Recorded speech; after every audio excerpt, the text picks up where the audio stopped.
people are draining their bank accounts. They're just kind of saying goodbye. And sometimes it's La La Land. And La La Land is a great place to be if you're escaping from something. But I think we have to figure out what it is that everybody wants to escape from.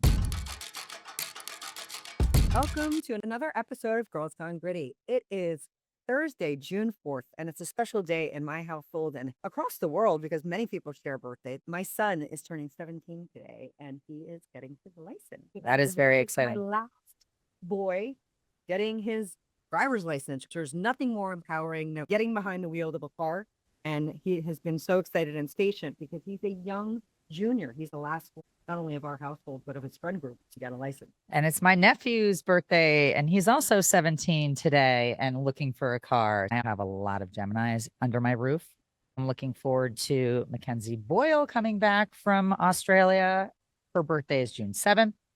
My daughter Chase's birthday is June 10th. So, yes, it's a great month. Birthdays and graduations and Father's Day coming up. So, there's lots of things that we can celebrate. We'll be celebrating next weekend at the Parker House. Crazy life. Did you see the insanity that happened there over Memorial Day weekend? Oh, yeah. Because of social media and the influence that social media has on these spots that have been famous, but have now been blown up. Well, when you show pictures of Jack Hughes there with Tate McRae, it's going to bring the masses. And Alex Earl popping in. Thankfully, I have a Parker House card. Our family is lucky enough to have that magic card that looks like a credit card made out of metal, and it allows me to get in +1. And I like being part of this +1. I'm not for +1 alone. So it's a good thing. We are always trying to escape something somewhere, but we're going to get to that in a little bit. I think we have some interesting top threes. We sure do. Number 3, Blue Origin's race to space blows up in Amazon's face. Everyone knows that Jeff Bezos and Elon Musk are in this space race to dominate global travel. They had a huge rocket called Blue Origin that blew up last week, and it was a big deal because he's already behind Elon in a lot of ways. You that have had the privilege of having instant Wi-Fi as soon as you get onto a United flight. I don't know where Starlink is offered. I think you can actually purchase it in your own home. Well, they're promoting it as a global solution to internet. That's the whole premise behind it, is that no matter where you are on the planet, you should be able to have internet and Wi-Fi. And that's what he's building with these satellites all over the planet. And right now, he's not in a place where it's connectivity everywhere on Earth. But that's Bezos is trying to capture that market, of course, because he wants everybody to be able to Amazon everything to their front door. Of course. And the only way you can do that is to get on Wi-Fi. Right. Only way you can do that is to have connection.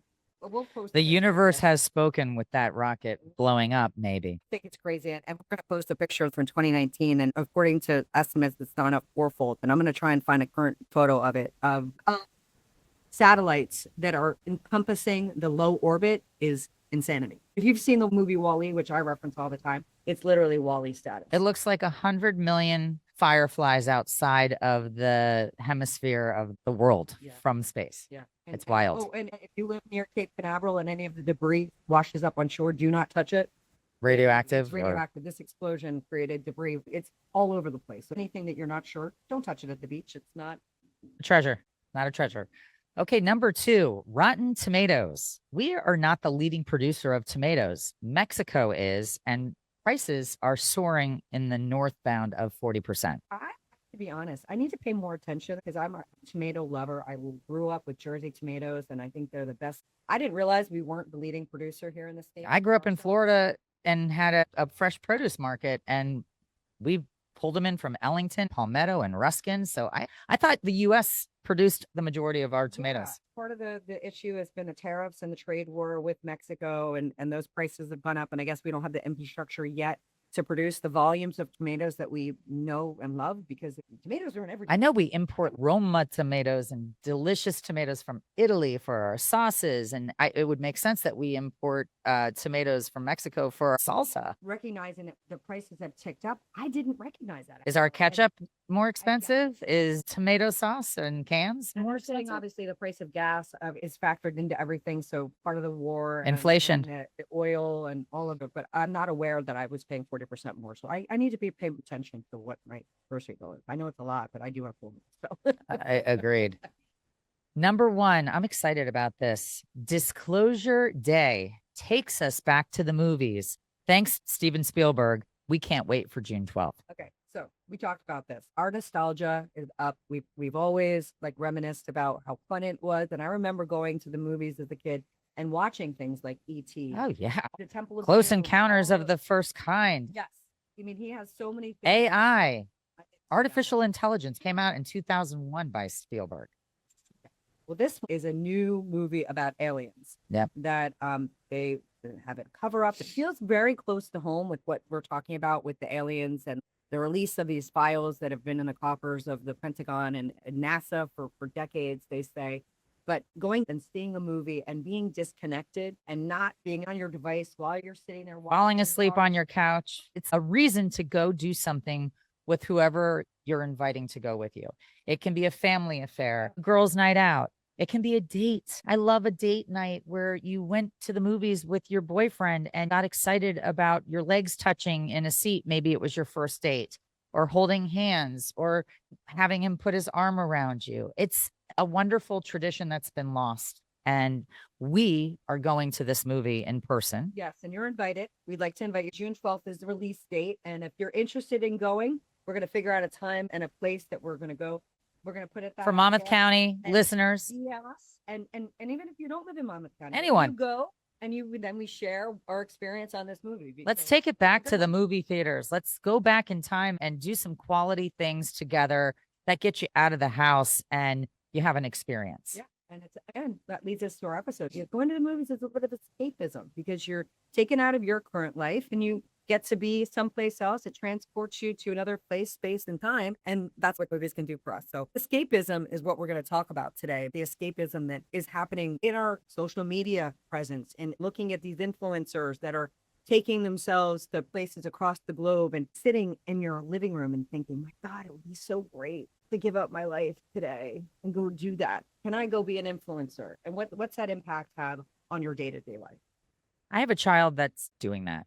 However, she was motivated to get a job at the same time. So she was not ready to get into the grind of life right after graduation because there's expectations about you graduate and you've got to have a job.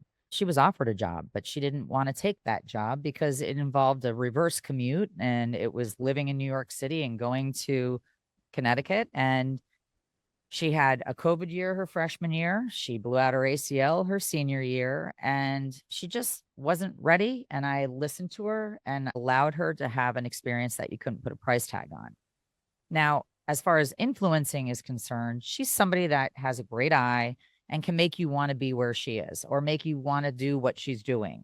That's just her gift. She's the person that's jumping out of an airplane. She's hiking around the mouth of a volcano. She's doing crazy things and capturing it perfectly, but she was self-sustaining herself financially, which allowed her to do all of these things. We see so many people that want this dream, and for some people, it's not reality. They might sell everything they have to buy a van that they can get pimped out to go across country, and they're going to document it. And people are draining their bank accounts. They're just kind of saying goodbye. And sometimes it's La La Land.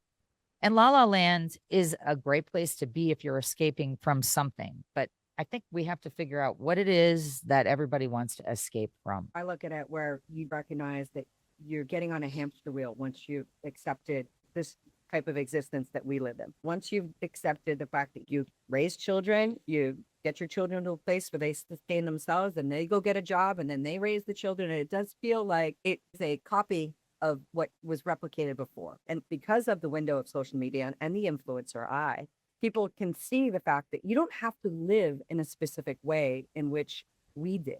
You don't have to get up and have a 9-to-5 job. That's gone out the window. People are working different hours on different time zones and working virtually. We're not sitting at a desk anymore. They're standing. It's true. And COVID gave us that remote option. And I feel like that remote option has really intensified because if you can work remotely, why would you choose to be in your apartment? If you could choose to be wherever Wi-Fi allows it, there's a lot of people taking their show on the road and working and seeing the world while they're doing it. And I applaud that. Sure. And also with COVID, there were kids that were really smart that they recognized in the Northeast when it was closed off that they're going to go get an apartment someplace else. And they can still go online to some of these schools in the Northeast and the Midwest that were completely closed and virtual and have a life because not only were the schools closed, but everything was closed.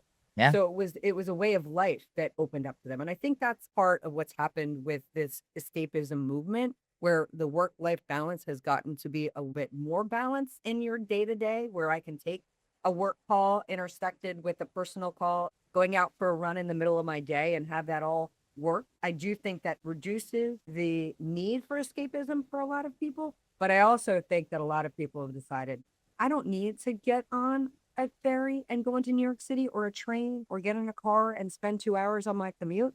I'm going to maximize my time, but my escape is going to be that escape. Well, not- some people are escaping from work altogether, though.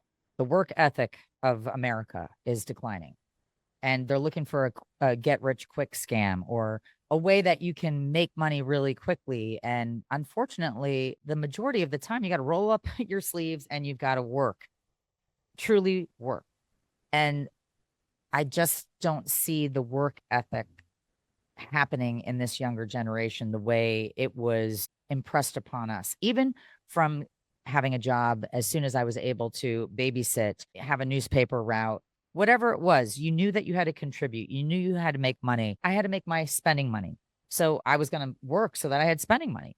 Kids these days, a lot of times graduate from college without having a job, especially if you're an athlete, because it's hard. You're training, you're playing club, you're all over the place during the summers. Then you go to college and maybe you come home and you secure a job over the summer. But a lot of times when you're putting your resume together for the first time coming out of college, you don't have a lot of things to add there.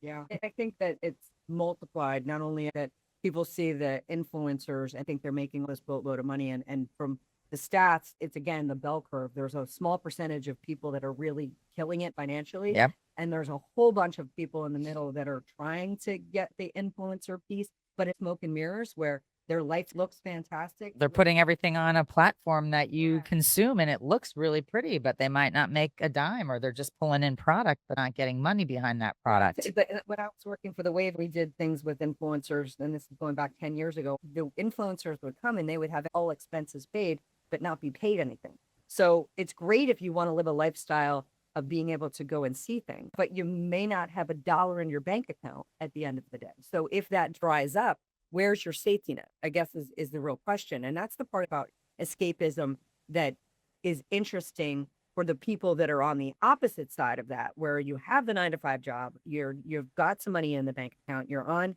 that hamster wheel that I talked about. And it's like, wait, what am I doing? And this is what happens with a lot of people in midlife crises, where they've been doing the right things all their life. And they're like, I want to get the heck out of here. I'm going to go park it on a beach and go be a surf instructor, which would be my husband's choice. He wants to open an Airbnb and I can teach yoga and he can be a surf instructor someplace and we'll wash our face with the money that we have. And Sounds like a nice quality of life to me.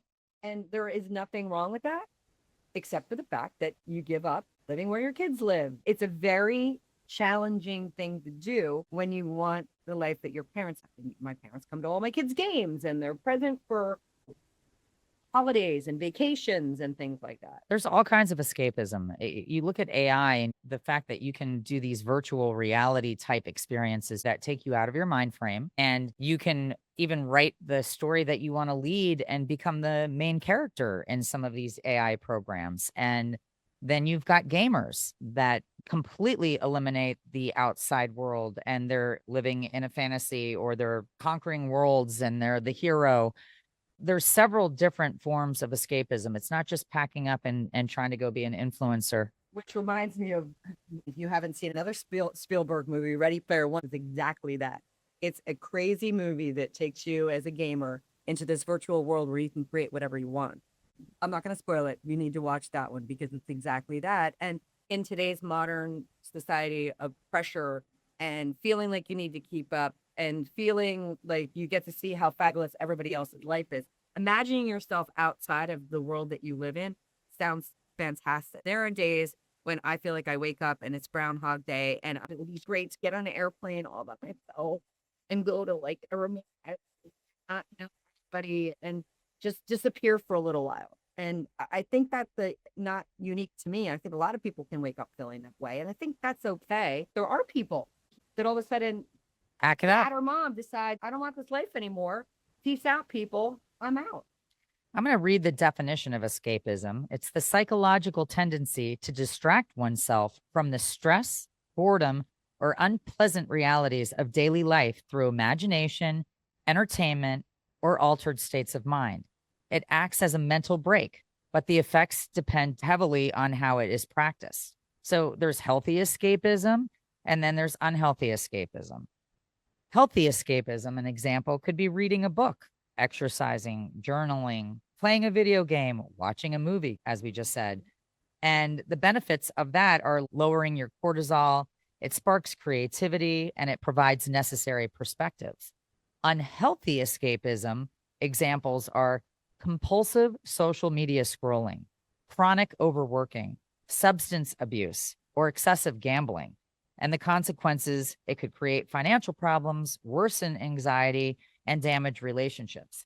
So there's a healthy balance. What Jen's saying, go to an island, teach yoga and surf is an example of a healthy quality of life. Whereas other unrealistic examples of escaping can drain the bank account and leave you left with less than you began with. Which, if it's experiences, let's say you drained your bank account to travel and have that experience, amazing. But you have to come back to reality at some point. You do. And I think that it's great to imagine yourself someplace else and how much better things could be. But sometimes the most simple things are what we all need. And I think that's part of what escapism is that sometimes bigger is what we're imagining is better in our daily life. The grass is And what greener. we need is simplicity of life, being with family and friends, and maximizing your time. And when this escapism simmers up in me, I'm not getting enough of that good stuff. Escapism is my release. Well, they say unhealthy escapism occurs when distractions turn into avoidance. So when you use the activity to permanently dodge problems instead of resolving them, that's when it becomes a problem. Yeah. So you're running away from something. You don't want to face the truth. You want to pretend it doesn't exist. And that's the type of escapism that's happening more often these days.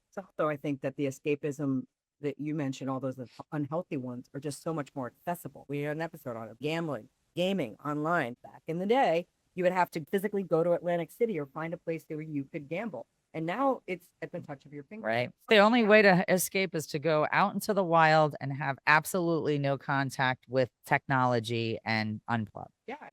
You need a full reset.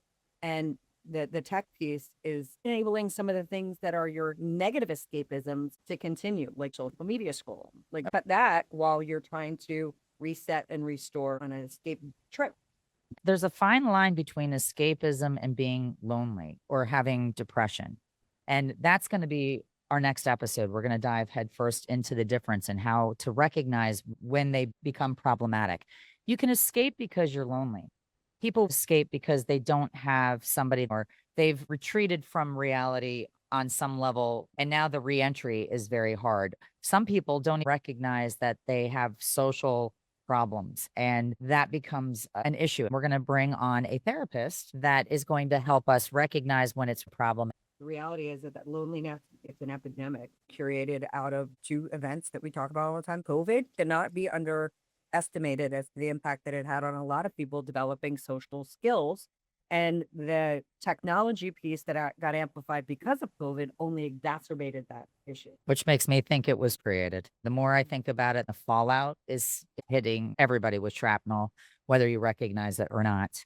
So it's an important topic, and I'm excited that we're going to have Dr. Sofer on for that episode. She's a tremendous resource and a fountain of knowledge. She's on the board of Fordham, and her resume is impeccable.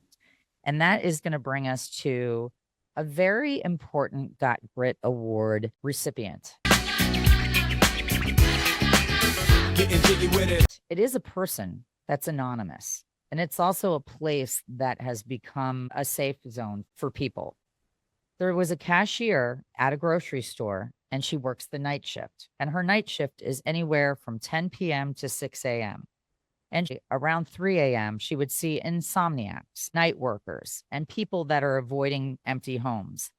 And she started recognizing the same people coming in at these odd hours because they didn't want to be seen or because that's the time that they're alive for whatever reason. She had a guy that bought $17.23 worth of groceries. He paid with a $20 bill. When she handed him the receipt, he stared at it for a minute and looked at the cashier and said, "Can I ask you something weird?" And she said, "Sure."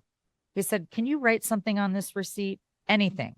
Just something a human wrote to another human." She's like what?" And he said, "Anything. Your name, the weather, a smiley face." He's like, "I don't care. I just need proof that someone saw me today." He said, it's so matter of factly, like it was a normal request. The cashier grabbed a pen, wrote on his receipt, "I hope you had a good night." And then he folded it carefully, put it in his wallet, and said, "Thank you. You're the first person who has said anything to me in 6 days." And they left. An idea triggered in her. And she started thinking, all these people have a story. And there's a reason that these are my regulars. So she started a little simple word, a smiley face, something positive. She wrote on every single person's receipt. And the collection of stories that have evolved from this gesture, one woman said that she was about to commit suicide. And the day that she read the receipt, it gives me the chills. She had written, "I see you." And so the girl put it on her refrigerator. And then she went back to the store the next day and got another receipt. Believe in yourself. So these messages of kindness ended up saving this woman's life. She took a picture of a refrigerator. She had 16 receipts with beautiful messages. And she said to the cashier, "I just want you to know that you're responsible for saving my life." So that's just two stories. And that collection of misfit toys, whatever you want to call those people, they all started having a commonality. The sales clerk was making them feel alive and recognizing that they were alive and giving them validation in a way that they needed it. All of a sudden, her boss started seeing that at 3 a.m., the store was hustling and bustling. And he's like, "What's going on?" And she shared the story with him, thinking that she might get in trouble. Instead, he put a park bench out in front of the store that says the 3 a.m. crew. And all these 3 a.m. regulars started talking to one another. And then they would invite a friend that needed to be uplifted or to feel like they belonged. And that bench was filled. And that initiative shows all of us that a little bit of kindness can go such a long way. And if we all did a random act of kindness every single day, we would be in a much better place. Oh, I love that. The pay it forward ideology is all that we want to do. We want to leave someplace better than we found it. We want to be seen. We want to be heard. We want to feel connection. We want to feel community. And when you're somebody who's feels none of those things, it can be a tragic, lonely place. So it's wonderful that initiative. And Starbucks is trying to do that with the little things they write on the side of their cups. And when people take, like some of them just write enjoy, that's sweet. But some of them would be like, have a fabulous day. Right. It takes an extra 2 seconds, but there's somebody who needs that message that day. You never know what somebody's going through. Somebody Exactly. can look like they have the most perfect life, Totally. getting out of the most perfect house, the most perfect car, the most perfect family, all of it. And you have no idea what they're going through. So reach out to somebody that you think might be lonely today. So having that under our belt, and thank you so much, Parley, for that beautiful story. I'm going to take us to our lyric. On and on, the rain will fall, like tears from a star, like tears from a star. On and on, the rain will say, how fragile we are, how fragile we are. On and on, the rain will fall, like tears from a star, how fragile we are. If blood will flow from flesh and steel are one, drying in the color of the evening sun, tomorrow's rain will wash the stains away, but something in our minds they will always stay. Perhaps this is the final act that was meant to cinch a lifetime argument, that nothing comes from violence, nothing ever could. For all those born beneath an angry star, last we forget how fragile we are. That's bad. I have no idea. I'm sure I know the song too. Well, it's an older Sting song, Fragile. Fragile. And how fragile we are and how much we need each other and how sometimes circumstances are difficult and we want to escape, but we have each other and it's all that matters. He is such a He's lyricist. unbelievable. I love everything he does. So we'll add that one to our playlist. And if you haven't listened to our playlist, it's a great, uplifting, insightful, anytime playlist that you can get on Spotify. And you know what? We all are fragile at some point.